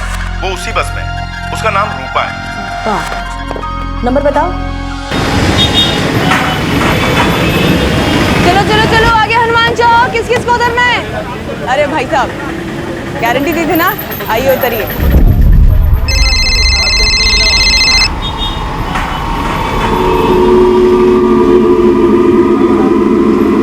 हेलो रूपा। जी रूपा, मैं दीपा चावला बोल रही हूँ। मुझे अभी भी अभिजीत ने तुम्हारा नंबर दिया है। जी, प्रीति ने बात की थी मुझसे। वो लड़की है ना बस में अभी? जी है। और तुम लोग कहाँ पहुँचे? कहाँ पहुँचे हम? हम हनुमान चौक पहुँच गए हैं। वो लड़की महावीर चौक उतरने वाली है। रूपा, मैं घड़ियाली 4 रास्ते पर पहुँचती हूँ। मेरी ऑफिस के पास ही है। सारी प्राइवेट बसेस वहाँ पर रुकती हैं। मैं वहीं से बस में चढ़ जाती हूँ। महावीर चौक पे हमें कोई ना कोई हेल्प के लिए पहुँच ही जाएगा। तुम मुझे बस नंबर बताओ। वो तो नहीं पता, और पूछूंगी तो शक हो जाएगा। वाइट वॉल्वो है, नीदरलैंड्स। ओके, मैं अभी पहुँचती हूँ।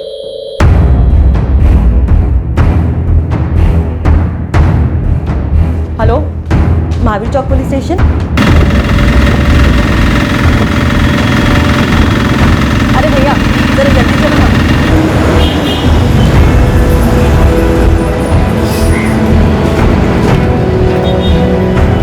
एक्सक्यूज मी, महावीर चौक छोड़ेंगे? हाँ, 20 रुपये लगेंगे। ठीक है।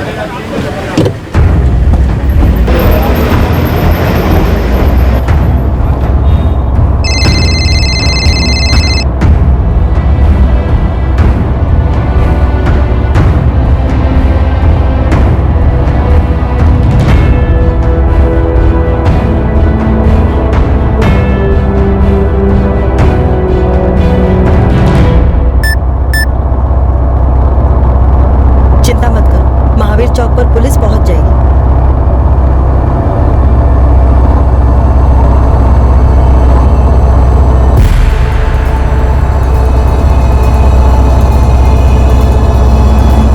कहाँ जा रही हो बेटा?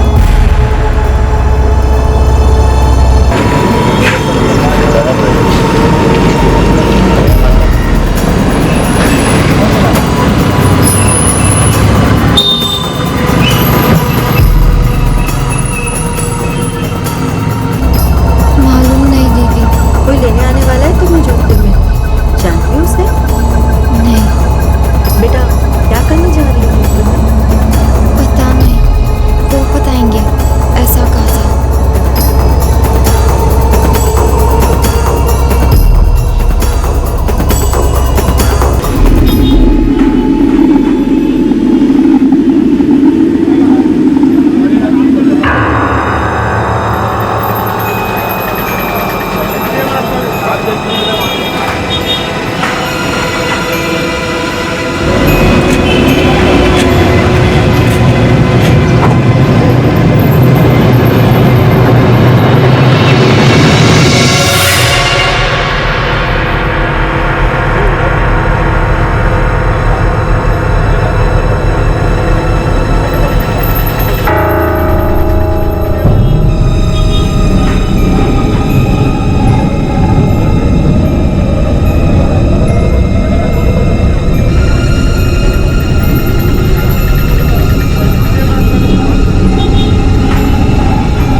दिल्ली से आई हो। चलो, तुम्हें लेना।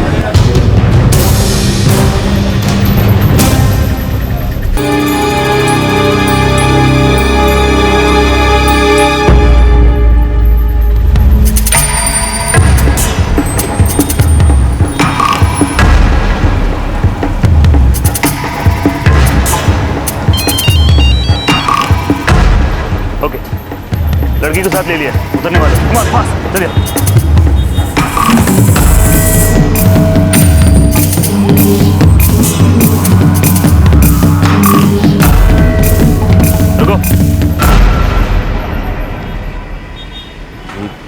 कौन है आप लोग? इंस्पेक्टर पालीवाल, महावीर चौक पुलिस स्टेशन। जी कहिए सर, क्या बात है सर? नाम क्या है इस लड़की का? जी पता नहीं, बस अभी मिली है। तुम दोनों को हमारे साथ पुलिस थाना चलना पड़ेगा।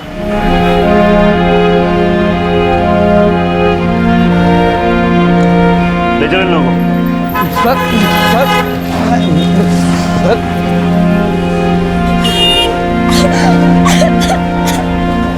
काजल बेटा रो मत बेटा, मत रो, डरो मत, हम सब तुम्हारी मदद के लिए हैं। मैं हूँ तुम्हारे साथ ना, मत रो।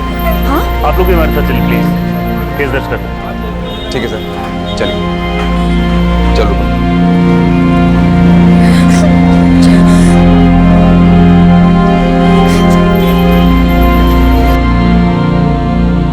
ये क्या बोल रहे हैं आप सर?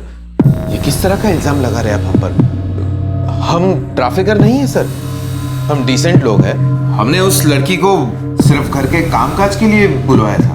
हमने 60,000 दिए हैं। मतलब खरीदा तुमने? क्या बकवास कर रहे हो? इंसान है वो, 60,000 में खरीदा है? खरीदा नहीं सर, हमने उस एजेंसी को 60,000 की फीस दी थी, जिसके बदले में उन्होंने उस लड़की को यहाँ घर के कामकाज के लिए भेज दिया।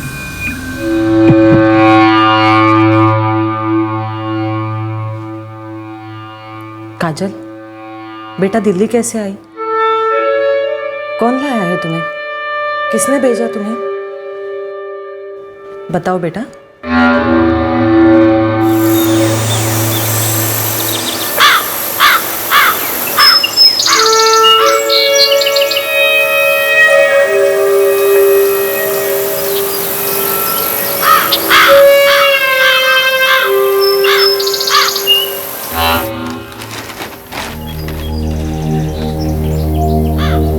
काजल बेटा जाना, बिरजू तुम्हारा कब से इंतजार कर रहा है।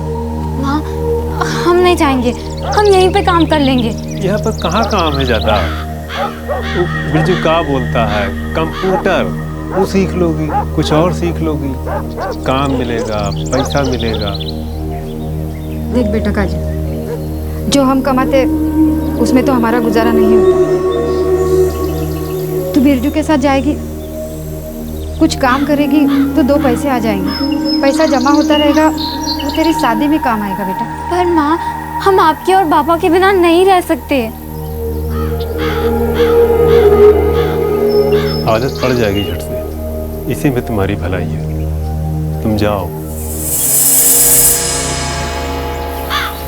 आप चिंता ना कीजिए, शुरू में अच्छा नहीं लगेगा, पर बाद में बहुत खुश होगी कि हमने इतना अच्छा कदम उठाया। तो इससे फोन पे बात करवाएगा ना हमारी? अरे संकेता बहन, आप चिंता ना कीजिए, हर हफ्ते बात कराऊंगा आपको। और पैसा, अरे वो भी भिजवा दूंगा मुकेश भैया। उसकी सारी कमाई आपकी, मैं 1 टका नहीं रखूंगा, और सबका सब टाइम से भिजवा दूंगा। 6 महीना हो गया और पापा से बात नहीं हुई है।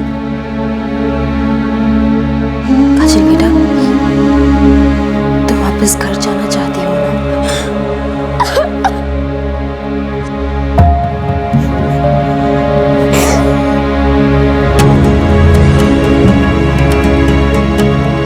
चाइल्ड केयर फैमिली को इन्फॉर्म कर देते हैं। जब तक इसके माँ बाप नहीं आते, ये उनकी निगरानी में रहेगी।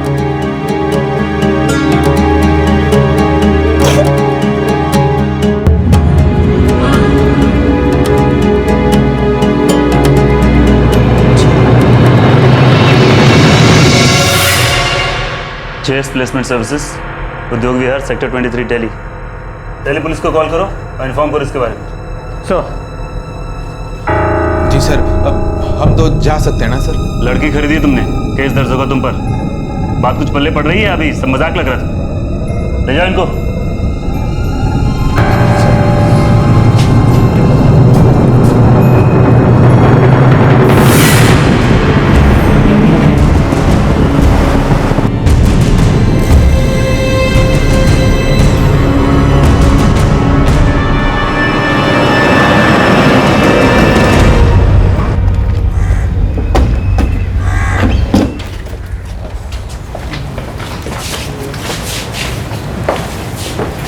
जी सर। क्या नाम है तेरा? जी ब्रिजेश लाल चंद। बिरजू तेरे को ही बुलाते हैं? जी साहब, लेकिन बात क्या है साहब? काजल नाम की लड़की को पोटला झारखंड से तू ही लेके आया ना? सब बात क्या है साहब? चल थाने, समझाता हूँ बात। शर्मा, इसके पीछे देख क्या है? साहब अंदर कुछ नहीं है साहब। हटा इसको।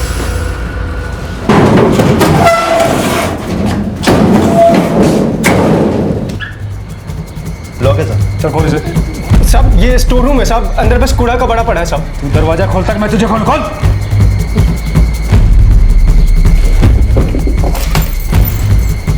चल खोल। जल्दी खोल।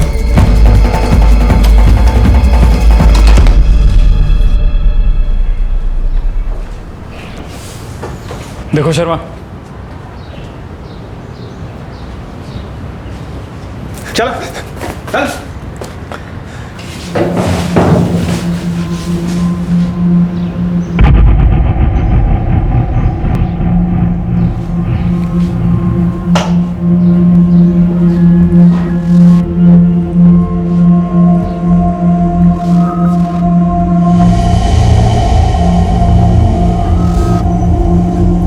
डरो मत बेटा। तुम लोग हो कौन और तुम्हारा नाम क्या है? पिंकी। और तुम्हारा? सुनिधि।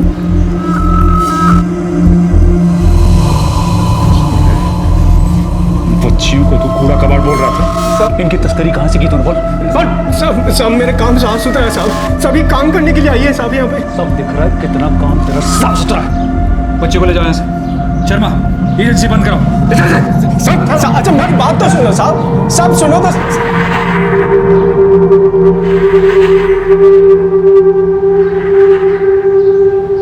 बेटा पिंकी सुनी थी, डरो मत।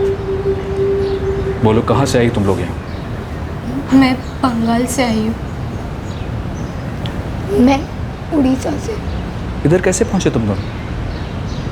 बोलो बेटा, क्या वो आदमी ज़बरदस्ती तुम लोग को यहाँ लेकर आया? किधर काम पर भेजने वाला था ये? साहब मैं पहले गांव में थी, मुझे नहीं पता मुझे यहाँ कौन उठा लाया। मेरे साथ गलत काम किया, फिर मुझे यहाँ लाया।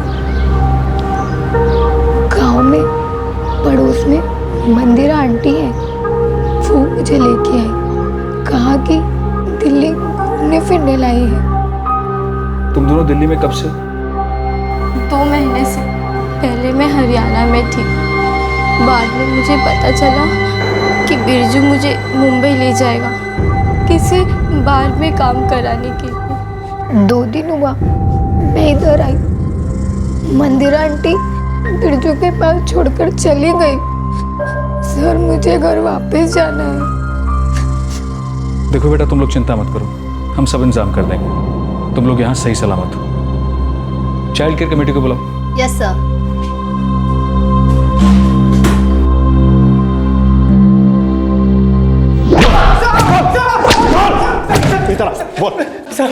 साहब हम सच बोल रहे हैं साहब। साहब मेरा काम एकदम ईमानदारी का है साहब। सब देखिए, मैं कोई ट्रैफिकिंग नहीं कर रहा साहब। आप उनके माँ बाप से पूछ लो, कोई जबरदस्ती। बाकी साथी कहाँ है तेरे? बाकी साथी कहाँ है? और वो औरत कौन थी जो काजल को बस में छोड़ के गई थी? बोल। सब वो चांदनी है साहब। सब वो कहाँ है मुझे नहीं पता साहब। सब बस ऑफिस का छोटा मोटा काम करती है साहब। उसका नंबर बोल। नंबर बोल उसका। सब दे रहा हूँ उसका नंबर।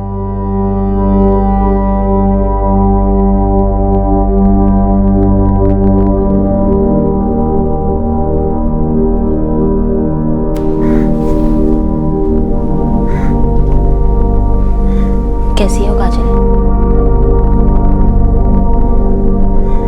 तुम्हारे माँ पापा से कुपोई की पुलिस ने बात कर ली है, वो बहुत जल्द आएंगे और तुम्हें ले जाएंगे अपने साथ।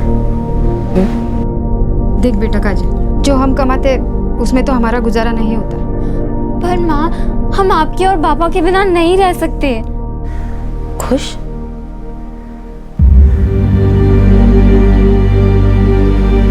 और मैं कल वापस आऊंगी तुमसे मिलने। जब तक तुम घर नहीं पहुंच जाती तब तक मैं तुमसे बात करती रहूंगी। ये चाइल्ड केयर कमेटी के लोग तुम्हारा अच्छे से ध्यान रखेंगे, ठीक है? तुम चिंता मत करो।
काजल से मेरी बात हो गई है, वो घर पहुंच गई है। I am so proud of you. Thank you. Kajal अपने माता पिता के पास पहुंच चुकी है। जब केस तैयार किया जा रहा था तब काजल के पेरेंट्स ने कहा कि ब्रजेश ने काजल को अगवा नहीं किया था। उन्होंने अपनी मर्जी से काजल को ब्रजेश के साथ भेजा था। और यही बात पिंकी और सुनिधि के माँ बाप ने भी कही। प्लेसमेंट एजेंसी चलाने वाला ब्रजेश 1 महीने तक न्यायिक हिरासत में रहा और फिर उसे जमानत पर रिहा कर दिया गया। जो औरत काजल को बस में छोड़कर गई थी वो आज तक नहीं मिली है। रूपा अब भी बीच बीच में काजल से बात करती रहती है। रूपा ने काजल को बचाया और उसे वापस उसके घर तक पहुंचाने में मदद की, जिसके लिए काजल रूपा का एहसान मानती है। इस पूरी प्रक्रिया में 2 और लड़कियों को भी बचा लिया गया। ट्रैफिकिंग, तस्करी, मानव तस्करी, ये सब उन्हीं रास्तों से, उन्हीं वाहनों से होती है जिनमें हम सब सफर करते हैं, जैसे बस, ट्रेन वगैरह। ज्यादातर ट्रैफिकर्स अपने शिकार को जान से मारने की धमकी देते हैं या डराते हैं कि अगर उन्होंने रास्ते में किसी से भी बात की तो वो बड़ी मुसीबत में पड़ सकते हैं। ज्यादातर इनके शिकार देश के पिछड़े इलाकों से होते हैं, जहां गरीबी है, विकास का अभाव है, जहां जिंदगी जीना ही अपने आप में एक संघर्ष है, जहां 2 रोटी पेट में डालने की कोशिश में सुबह से रात हो जाती है, जहां बेहतर जिंदगी का मतलब होता है सिर्फ पेट भरना। और ये ट्रैफिकर्स भूखे भेड़ियों की तरह इन बेबसों को अपना शिकार बनाते हैं। इन मासूमों को बहला फुसलाकर, लालच देकर अपने हैवानियत से भरे और बेरहम मंसूबों को अंजाम देते हैं। ह्यूमन ट्रैफिकिंग यानी कि मानव तस्करी का अपराध पूरी दुनिया में फैला है। हमारे देश में भी इसकी जड़ें काफी अंदर तक हैं और बहुत मजबूत हैं। जरूरी नहीं, लेकिन ऐसा हो सकता है कि आप किसी बच्चे को तकलीफ में देखें, उसके चेहरे पर छपे दर्द को पढ़ें और पता चले कि उसके पीछे अत्याचार की एक घिनौनी दास्तां छिपी है, गुलामी, बाल मजदूरी या किसी और किस्म का शोषण छिपा है। शक की स्थिति में, परेशानी में दिख रहे किसी व्यक्ति से एक सवाल पूछ लेना कोई दखलंदाजी नहीं कहलाती। रूपा उस बच्ची को आजाद करा पाई क्योंकि उसने उस बच्ची के चेहरे पर लिखे दर्द को पढ़ा। आपसे फिर मुलाकात होगी क्राइम पेट्रोल दस्तक में एक और नए केस के साथ।